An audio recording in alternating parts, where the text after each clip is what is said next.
Bom dia, nono ano. Então vamos lá. Dando aí continuidade às nossas videoaulas de química.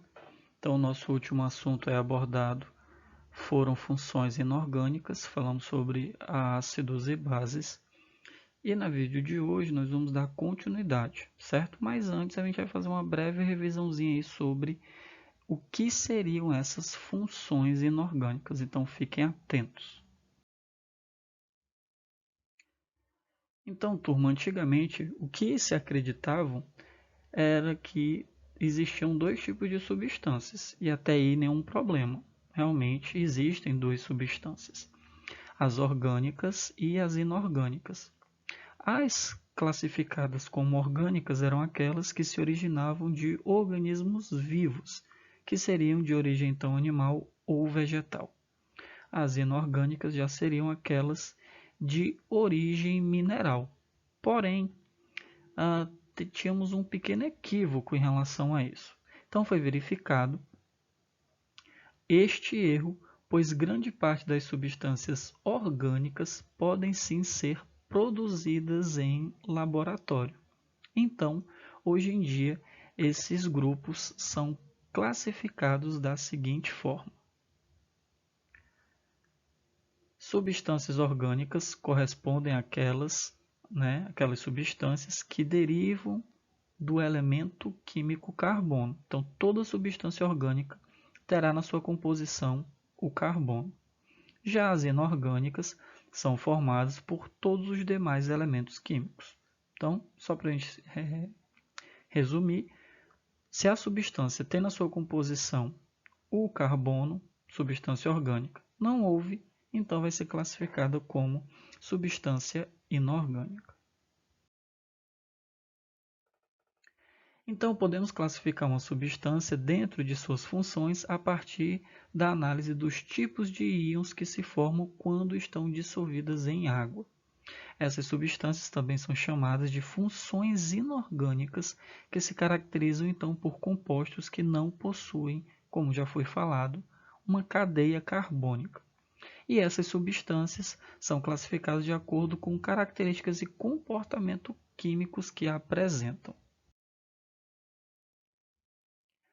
Então, turma, quando nós estamos aí falando sobre dissociação iônica, em 1884 realizou-se aí vários experimentos para explicar a condutividade de algumas soluções. A condutividade elétrica das soluções dependia então da existência de íons, que eram os responsáveis por transportar essa carga elétrica. Soluções iônicas, transportavam corrente elétrica porque os seus íons, que antes estavam em um aglomerado iônico, eram separados quando colocados em água. Então, isso é o que nós chamamos de dissociação iônica.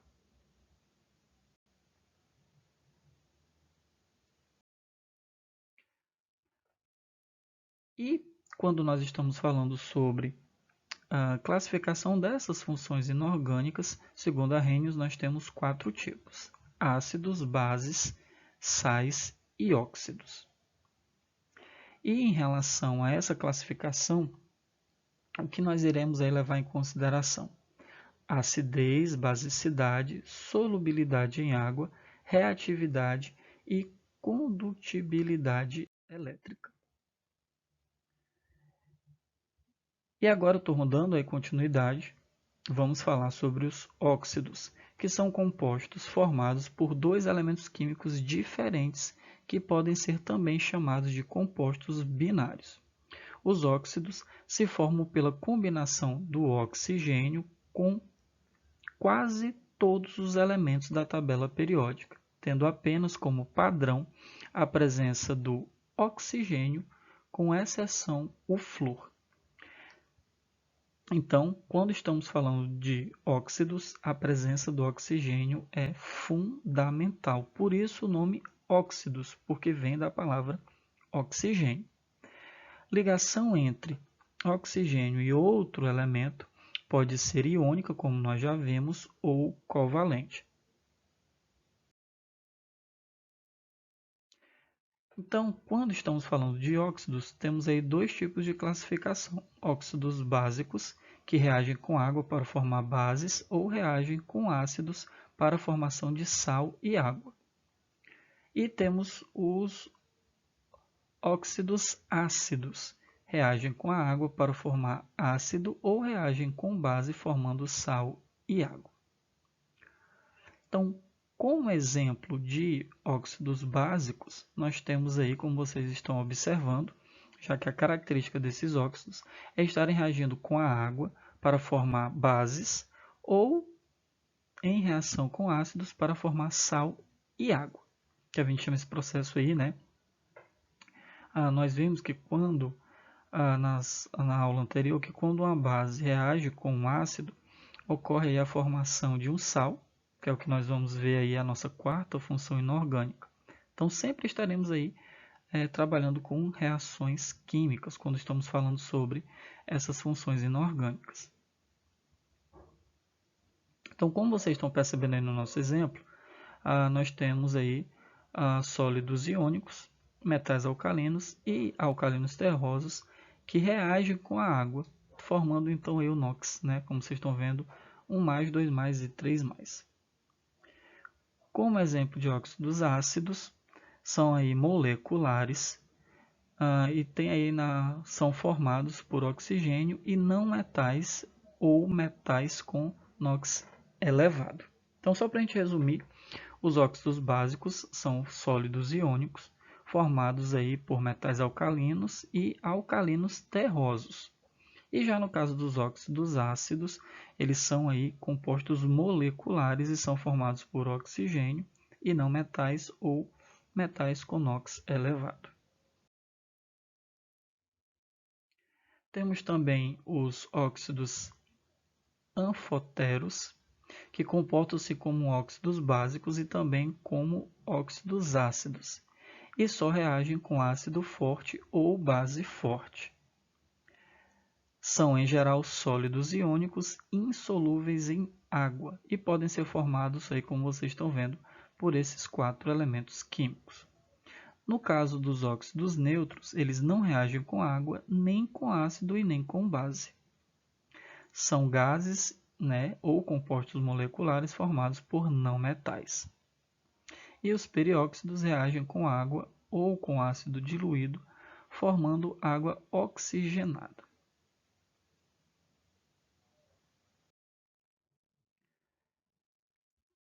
Em relação à nomenclatura dos óxidos, essa nomenclatura ela vai depender aí, ela vai seguir a regra de acordo com o grupo de divisões. Então, nos óxidos moleculares, nós temos o seguinte.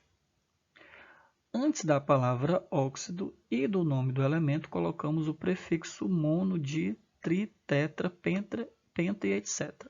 Então, como vocês estão vendo aí no nosso exemplo, o CO2 é dióxido de carbono, porque nós temos aí 2 átomos de oxigênio. No SO3, nós temos o trióxido de enxofre, pois nós temos aí na sua composição 3 átomos de oxigênio. Já nos óxidos iônicos, metais alcalinos e alcalinos terrosos, nós temos a seguinte regra. Escrevemos a palavra óxido seguida da preposição de e do nome do elemento associado ao oxigênio. Então, no caso aí, como vocês estão observando, o CaO é o óxido de cálcio, pois nós temos aí ligado ao cálcio o átomo de oxigênio. Caso o elemento metal forme 2 cátions diferentes, a distinção é feita da mesma forma que para as bases e para os sais. Como vocês estão observando aí, nós temos o FeO, que é o óxido de ferro 2 ou simplesmente óxido ferroso.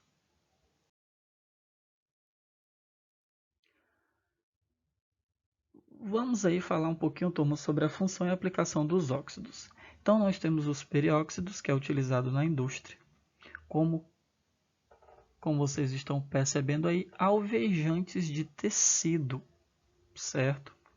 Temos o dióxido de silício, que é o óxido mais abundante aí na crosta terrestre, e ele é um dos componentes dos cristais das rochas e da areia.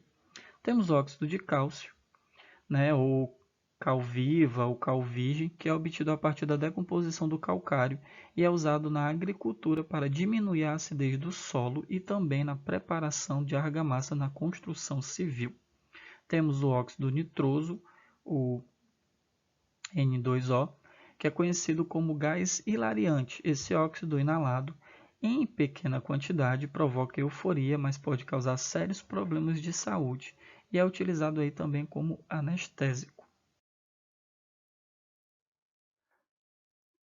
Temos aí o dióxido de enxofre, o SO2. Ele é usado para a obtenção de ácido sulfúrico e no branqueamento de óleos alimentícios, entre outras aplicações. Temos o monóxido de carbono, o CO, usado para obter certos produtos químicos e na metalúrgica de aço.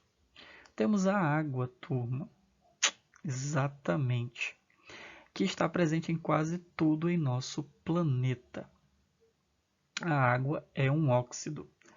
Temos aí o gás carbônico, utilizado, por exemplo, pelos seres produtores das cadeias alimentares no processo da fotossíntese, encontrado também nos refrigerantes e na água mineral gaseificados. E o óxido de zinco é um pó branco usado em pinturas do rosto de palhaços, usado também como protetor solar.